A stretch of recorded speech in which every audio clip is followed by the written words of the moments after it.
Rieccoci, primus inter pares, l'ultima parte. Ospite abbiamo Fabrizio Boron, Presidente della Quinta Commissione della Sanità Veneto, del Consiglio regionale.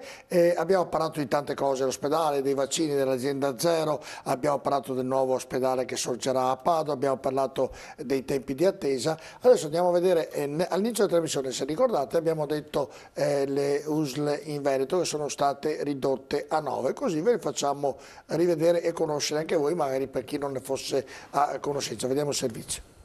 La riforma della sanità veneta, entrata in vigore il 1 gennaio 2017, ha visto una vera e propria rivoluzione nella geografia delle ULSS della regione, che sono passate dalle precedenti 21 alle attuali 9. Obiettivo: risparmiare burocrazia e stipendi di managers per incrementare finanziamenti in cure e macchinari. Così ora, in linea di massima, ogni provincia è servita da una sola ULSS, anche se con qualche eccezione, ma vediamo tutto nel dettaglio. L'ULSS 1 Dolomiti incorpora le vecchie ULSS di Belluno e Feltre e comprende i 64 comuni della provincia di Belluno. L'ULSS 2 Marca Trevigiana ha visto la fusione delle 3 ULSS di Treviso, Pieve di Soligo e Asolo e riunisce tutti i 95 comuni della provincia di Treviso. La città metropolitana di Venezia invece può contare su 2 ULSS, l'ULSS Serenissima, che incorpora le soppresse ULSS di Milano e Chioggia e comprende 24 comuni, e poi l'ULSS 4 Veneto Orientale, che viene confermata e comprende i restanti 20 comuni del veneziano. L'ULSS 5 Polesana, nata dalla fusione delle vecchie ULSS di Rovigo e Adria, riunisce sotto di sé i 51 comuni della provincia di Rovigo. L'ULSS 6 Euganea, che comprende le vecchie ULSS di Padova, Alta Padovana ed Este, ora comprende i 103 comuni della provincia di Padova. L'ULSS 7 Pedemontana non è altro che la vecchia ULSS di Bassano del Grappa, che incorpora quella dell'Alto Vicentino e serve 60 comuni della provincia. Gli altri 61 invece rientrano nell'ULSS 8 Berica, nata dalla fusione delle 2 ULSS di Vicenza e Ovest Vicentino. L'ULSS 9 Scaligera racchiude sotto di sé i 98 comuni della provincia di Verona ed è nata dalla fusione delle vecchie ULSS Verona, Legnago e Bussolengo. Infine completano il mosaico le 3 aziende autonome già previste in precedenza: Azienda Ospedaliera di Padova, Azienda Ospedaliera Universitaria Integrata di Verona e Istituto Oncologico Veneto.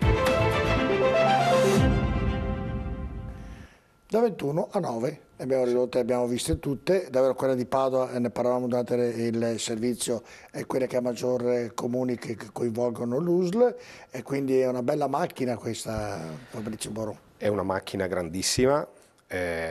Io, quando è stato discusso la riforma, il mio intervento come relatore in aula, in partenza nella discussione della riforma, è stato questo: è finito il momento di considerare le ULSS come collegio elettorale, perché purtroppo per troppo tempo la dimensione dell'ULSS era stata disegnata, secondo me, ma da neofita e da uomo della strada che entrava in consiglio regionale per la prima volta, era stata disegnata in questo modo.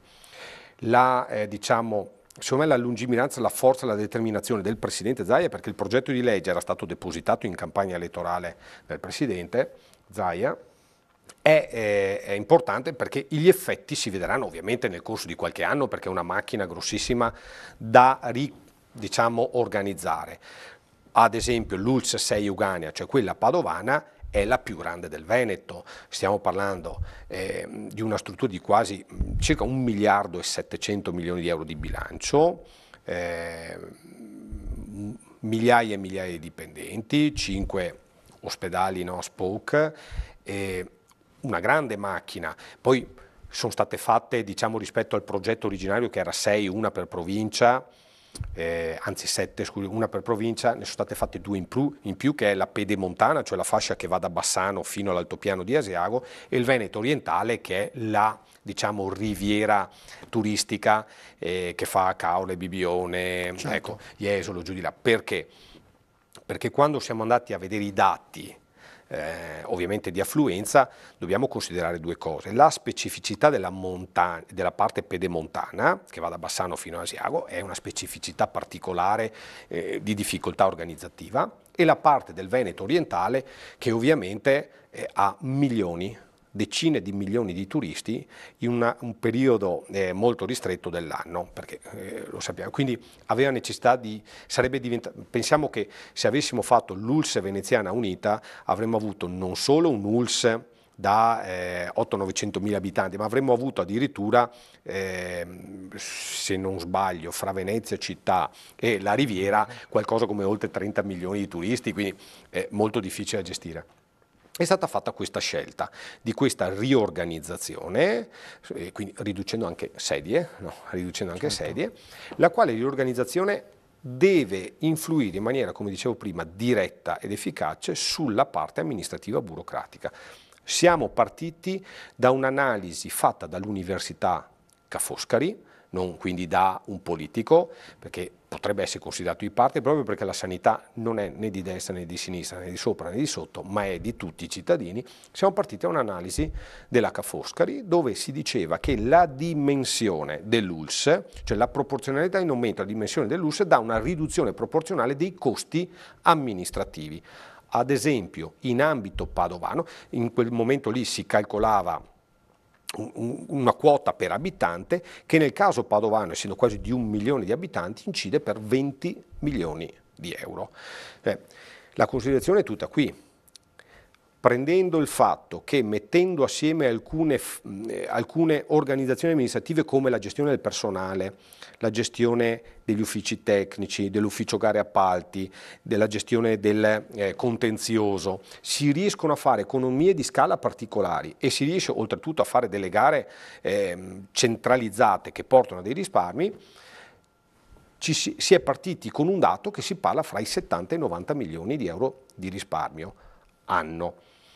E noi abbiamo bisogno di, in un bilancio dello Stato, in ambito sanitario, che è sempre in contrazione, sempre in diminuzione, sempre in riduzione, avevamo bisogno di immaginare risorse, per poi rendere reali, risorse vere da mettere nella tecnologia, nell'investimento, nel personale, perché la sanità si fa con questo, si fa con i medici, con gli infermieri, con le OSS, si fa con la tecnologia moderna nei macchinari, si fa anche con le strutture ospedaliere moderne. Bene, ci sarebbero tante cose da chiedere a Fabrizio Boron, però mi fermo qui per quanto riguarda la sanità, e visto che Fabrizio Boron è un politico, anzi soprattutto un politico, qui il Mattarella ha detto: cari partiti, sempre mi avete rotto le scatole tutti, faccio io un esecutivo, ovviamente i partiti poi non lo voteranno e quindi molto probabilmente si riandrà a votare.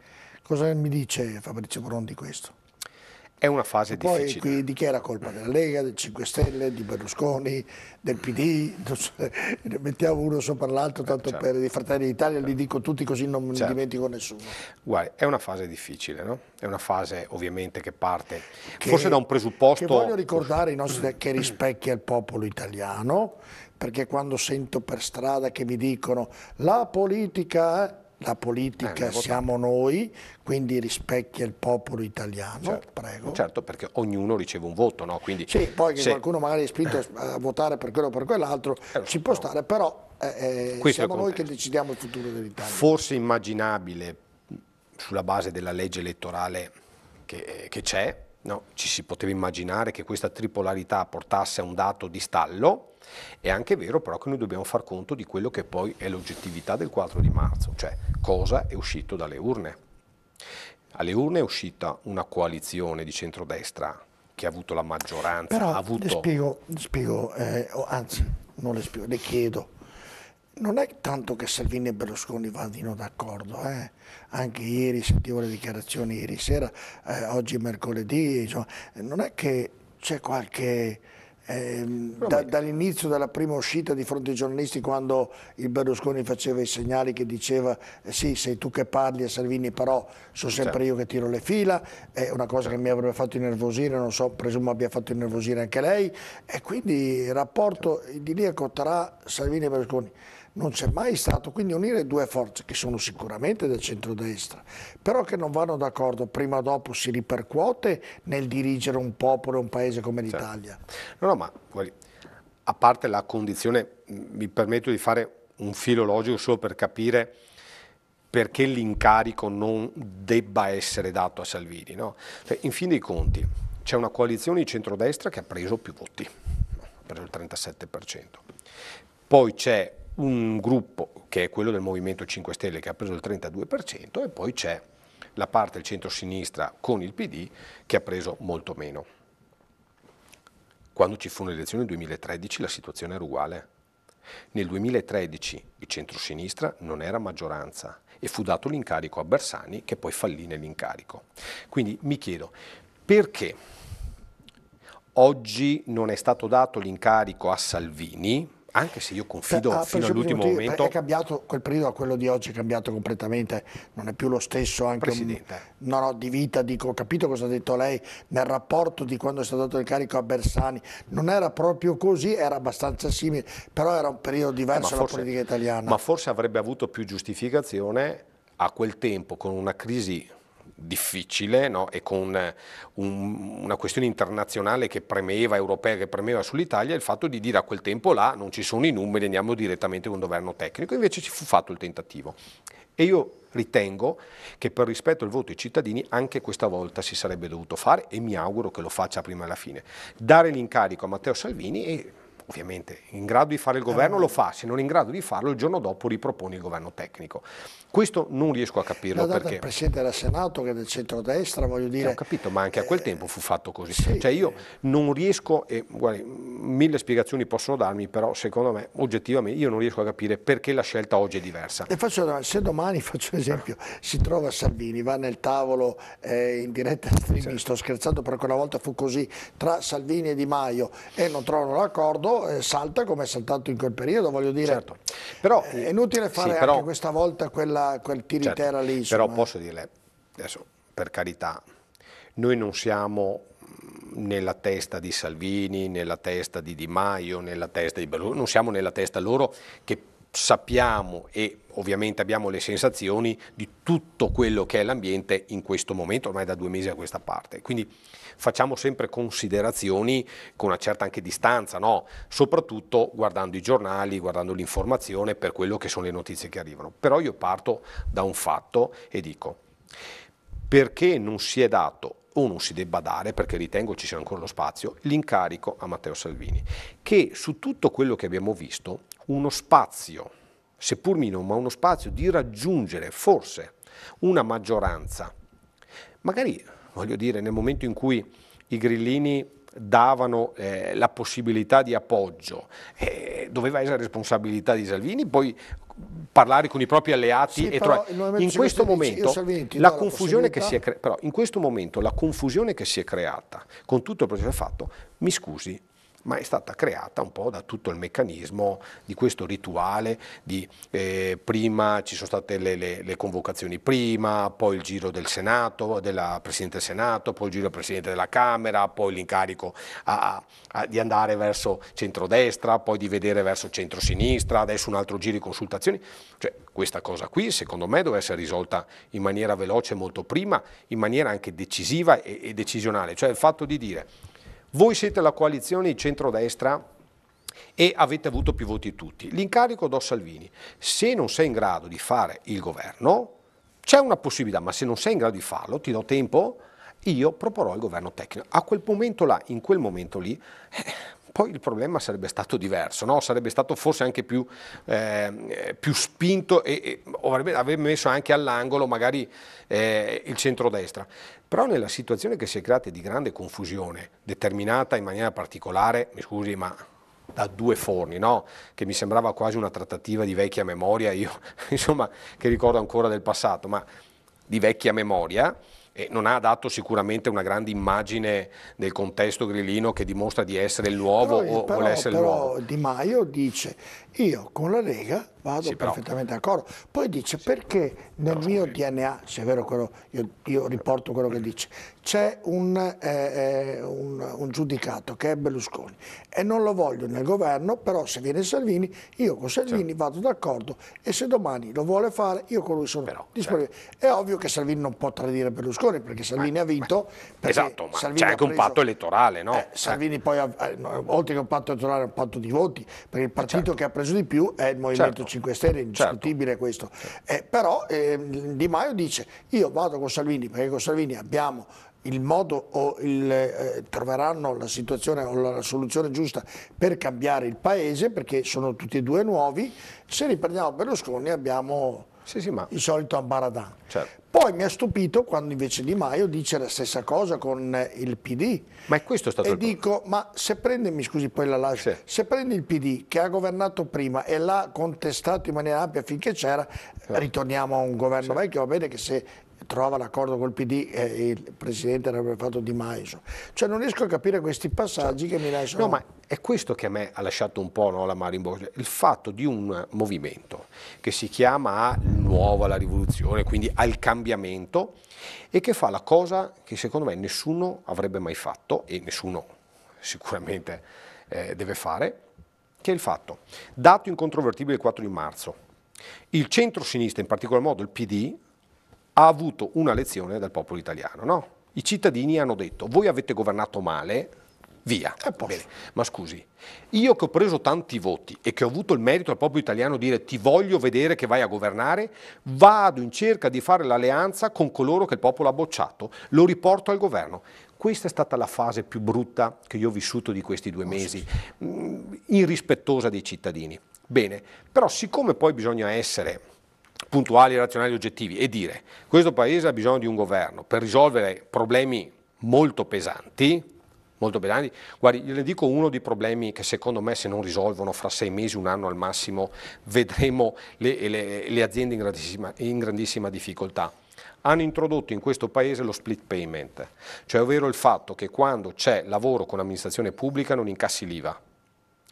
Il problema è che questo sistema, che in altre parti del mondo, in altri paesi funziona perché il mese dopo il rimborso ce l'hai, in questo paese hanno determinato che il rimborso ce l'hai dopo 6 mesi, 7 mesi e le aziende stanno andando in difficoltà finanziaria. Bene, questi sono interventi da fare immediati perché altrimenti creiamo un grosso... Ma guarda, fra 6 mesi, massimo 1 anno, avremo aziende che saltano per credito IVA. Bene. Detto questo, bisogna fare un governo. Non si farà. Voglio dire, bisogna fare un governo. Mi pare che Matteo Salvini abbia dato la massima apertura e disponibilità.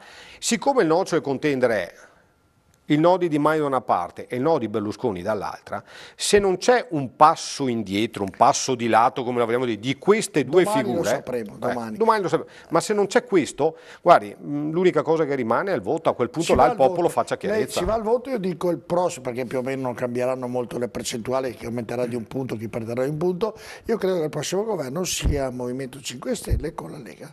Se questo sarà però, io non, così non, un pronostico mio. Però io mi auguro che se questo deve essere con un dato elettorale della Lega in maniera determinante e forte, perché una cosa oggettiva dal voto del 4 marzo c'è, ovvero che il partito di maggioranza del centro-nord e quindi dell'area produttiva e industriale di questo paese è la Lega. Certo. Quindi, però purtroppo c'è l'Italia, o del bene o del male, e l'Italia ha il voto, il partito più votato. I problemi sono di tutti e quindi in qualche modo bisogna guardare i problemi del centro, del nord e del sud. Non c'è tutto dobbiamo risolvere. Lei un giorno ci ritroveremo perché il tempo è breve, dunque ci saremo ancora. Io quello che volevo dire è come se lei domani mi dicesse che io devo far governare la sanità veneta dalla sanità calabrese. No, cioè, ecco. Però se domani si arriva al voto, noi il prossimo governo sarà Movimento 5 Stelle, Lega. E poi ne discuteremo il perché, il per cosa, in dialetto veneto, il per come. Però allora mi auguro che sia Lega. Però per me sarà... Lega, Movimento, indipendentemente, prima Lega era Movimento, una battuta la mia. Sì, certo, però non ci sarà Berlusconi e quindi ci sarà la Lega. Questo è il mio pronostico. Quindi... Guardi, gli amici di Forza Italia io credo abbiano ancora molto da dare, da dire, insomma, ovvio che in qualche modo in alcuni contesti non hanno dato la massima prova di chiarezza e limpidezza, insomma, non voglio entrare su contesti qua locali, però noi siamo il centrodestra. 4 di marzo c'è stato questo dato elettorale, poi se dovremmo, io mi auguro di no. Non ha raggiunto la maggioranza. Io mi auguro di no, ma se dovesse capitare elezioni a breve, per il quale il centrodestra si presenta e perché si ripresenterà nuovamente, io mi auguro che in quel contesto io credo che il Presidente la Lega farà abbia un governo esecutivo con nomi sconosciuti, anzi ne sono usciti oggi. Ma non prenderà il voto. Non verrà, però lei dice Forza Italia lo voterà e quindi si spaccherà il centrodestra e quindi ognuno andrà alla campagna elettorale indipendente. Cosa dice?